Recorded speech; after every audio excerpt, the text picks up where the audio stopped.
एक और रीजन की हम बात करेंगे आज कि बच्चे क्यों नहीं पढ़ पाते हैं या क्यों नहीं मार्क्स ला पा रहे हैं। तो देखिए, एक बात हमको कंसीडर करना बहुत ज्यादा जरूरी है कि हर टीचर अच्छा टीचर नहीं होता है।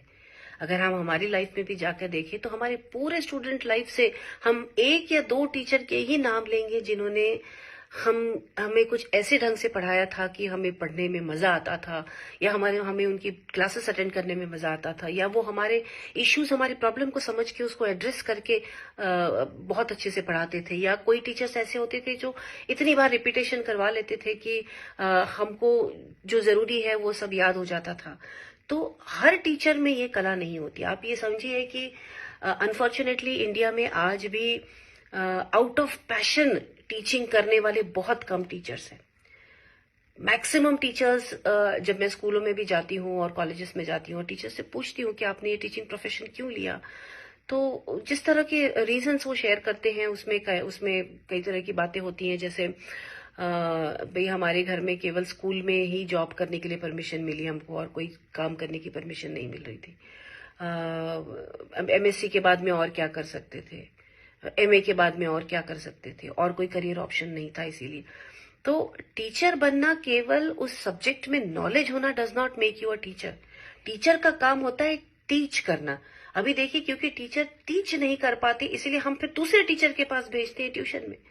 तो वो जो किताब में है वो बच्चा खुद भी पढ़ता है, लेकिन जिस तरीके से समझाना जरूरी है जिससे प्रैक्टिकली उस बच्चे को उस नॉलेज का मतलब लगने लगे, जिस नॉलेज का रेलेवेंस लगने लगे और वो सब्जेक्ट इंटरेस्टिंग हो जाए, ये क्वालिटीज अनफॉर्चुनेटली बहुत कम टीचर्स में होती है। तो अगर हम ये एक्सपेक्ट करते हैं कि अगर हमारे बच्चे को बहुत अच्छे स्कूल में हम भेज रहे हैं तो उसको हर सब्जेक्ट में अच्छे मार्क्स आने चाहिए, तो हमको ये कंसिडर करना भी बहुत ज्यादा जरूरी है। एक तो मैंने कहा कि एप्टीट्यूड की भी बात है कि हर बच्चे को एक तो हर सब्जेक्ट आसानी से नहीं आ सकता। आप अपने बारे में सोचिए, जितनी चीज गलतियां आप बच्चे में निकालते हर बार सोचिएगा मैं कितना एक्सेलेंट था, मैं कितनी एक्सेलेंट थी इस चीज में। और अगर उसमें टीचर भी सही नहीं है, मैं तो आपको क्लासिक केस आपको बताती हूँ कि मेरे पास में 11th-12th के जितने स्टूडेंट्स आते हैं, पढ़ नहीं रहे हैं, खास करके जेडब्ल्यू की प्रिपरेशन वाले और मैथ्स की क्लासेस लेने वाले, मैं उनको बेसिक मैथ्स के 3 प्रॉब्लम सॉल्व करने के लिए देती हूँ। बेसिक्स मैथ मतलब जो उन्होंने क्लास 5th और 6th में सॉल्व किया होगा वो सॉल्व करने के लिए मैं उनको देती हूँ। उसमें एक होता है फ्रैक्शन का मल्टीप्लिकेशन डिवीजन, एक का फ्रैक्शन का एडिशन सब्ट्रैक्शन, एंड तीसरा होता है सिंपल इक्वेशन सॉल्व करना। अगर आप मैथमेटिक्स समझते हैं तो आप ये समझेंगे कि ये जो तीनों चीजें मैंने बताई, ये मैथ्स के हर प्रॉब्लम में, चाहे जिस भी लेवल का हो, अल्टीमेटली मैथ्स इस लेवल पे आ जाता है।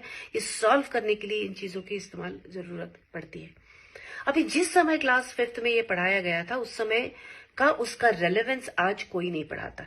हर अगली क्लास वाली टीचर ऐसे पढ़ाती है जैसे आपको पहले क्लास का हर चीज आनी चाहिए।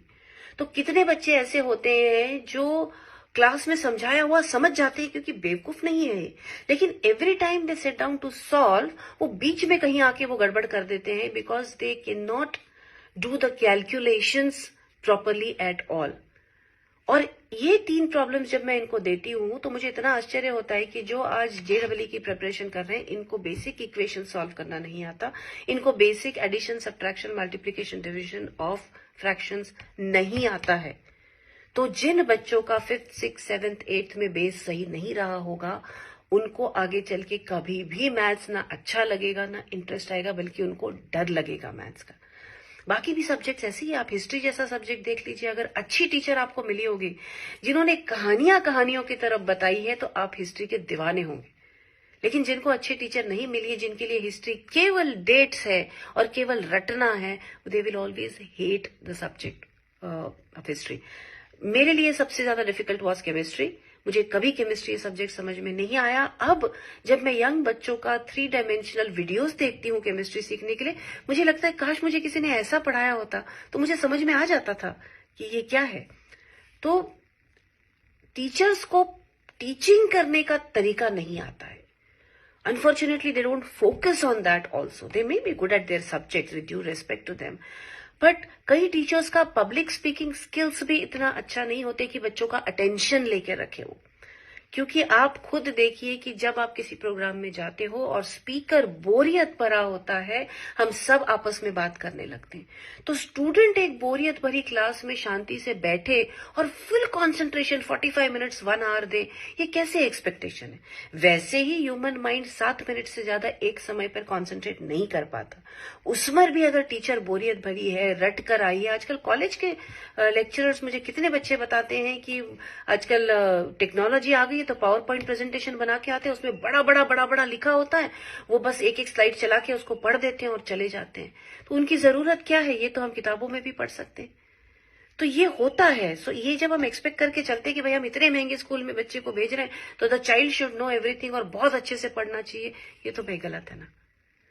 बच्चे का अंडरस्टैंडिंग कितना हो रहा है वो समझने की कोशिश तो करिए, और उससे बात करिए कि तुमको कौन सी टीचर अच्छी लगती, कौन सी नहीं अच्छी लगती। तब आपको समझ में आएगा कि be having good teachers is also very very important. तो ये सिलसिला हम जारी रखेंगे। आप अपने पढ़ाई के बारे में खुद के सवाल, या अगर आपके बच्चे हैं तो उनके रिलेटेड सवाल हमारे साथ शेयर करते रहें।